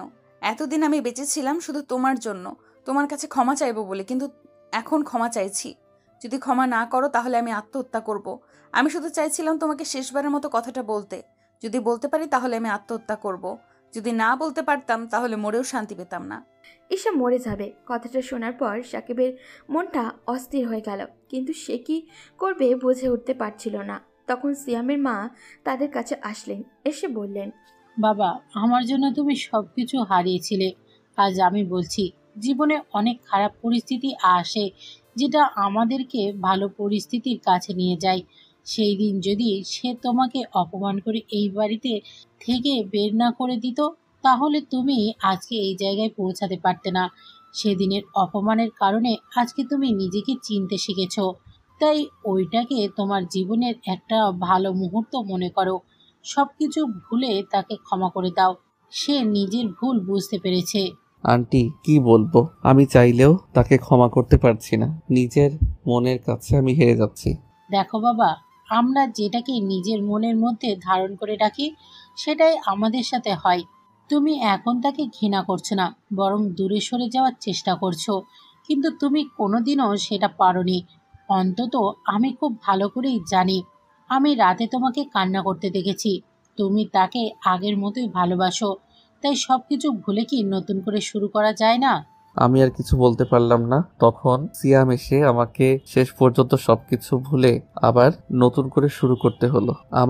আমারও ইচ্ছা ছিল নিজের পরিবারের সাথে থাকার। আন্টি ভুল কথা বলেনি। যদি সেদিন এই ঘটনা না ঘটতো তাহলে তো আমি আজ এই জায়গায় আসতে পারতাম না। কিন্তু ঈশা আপু পাগলামি করতে শুরু করলো। সেটাকে আজকে আমাকে বিয়ে করবে। আমি তাকে বোঝাতে শুরু করলাম, কিন্তু সে কোনোভাবে মানতে রাজি না। আজকেই নাকি তাকে বিয়ে করা লাগবে। শেষ পর্যন্ত তার পাগলামির কাছে আমার হার মানতে হলো। রাতেই আমাদের বিয়ে হয়ে গেল। আমি যখন বাসর ঘরে প্রবেশ করলাম, সে আমাকে জড়িয়ে ধরে কান্না করতে শুরু করলো। সারা মুখে অজস্র চুমু দিতে লাগলো। আমি তাকে থামানোর চেষ্টা করলাম। তখন সে কান্না করে বলল, আমি জানি এখনো তুমি আমাকে ক্ষমা করতে পারোনি। আমি তো নিজের ভুলের উপর অনুতপ্ত। আমি জানি আমি যে অন্যায় করেছি সেই অন্যায়ের কোনো ক্ষমা হবে না। তবুও তোমার কাছে ক্ষমা চাইছি। তুমি শেষবারের মতো আমাকে ক্ষমা করে দাও। কথা দিচ্ছি জীবনে তোমাকে ভুল বুঝবো না। জীবনে কোনো অভিযোগ করার সুযোগ দেব না। আমি তোমার উপর কোনোদিন রাগ করিনি, শুধুমাত্র অভিমান করেছি যেটা অনেক আগেই ভেঙে গেছে। প্রতিটা মুহূর্তে আমার মনে হতো আমি মৃত্যুর একদম কাছাকাছি চলে গেছি। তুমি যেদিন আমাকে প্রথম কথাটা বলেছিলে সেদিনই আমার ভেতরটা একদম শেষ হয়ে গিয়েছিল। আর কষ্ট দেব না, কথা দিচ্ছি। ক্ষমা করে দাও আমায়। ক্ষমা করে দিয়েছি পাগলি। আমার মনে আর তোমার প্রতি কোনো অভিযোগ নেই। এখন থেকে আমি সবকিছু নতুন করে শুরু করতে চাই। তাহলে এখন আমি তোমাকে জড়িয়ে ধরছি, কিন্তু তুমি ধরছো না কেন? আমি তখন হালকা হেসে তাকে জড়িয়ে ধরলাম। আমরা দুজন হারিয়ে গেলাম ভালোবাসার পবিত্র বন্ধনে। আমাদের জন্য সবাই দোয়া করবেন। আজ এই পর্যন্ত, দেখা হবে পরবর্তী কোনো গল্পতে। সেই পর্যন্ত সবাই ভালো থাকবেন, সুস্থ থাকবেন।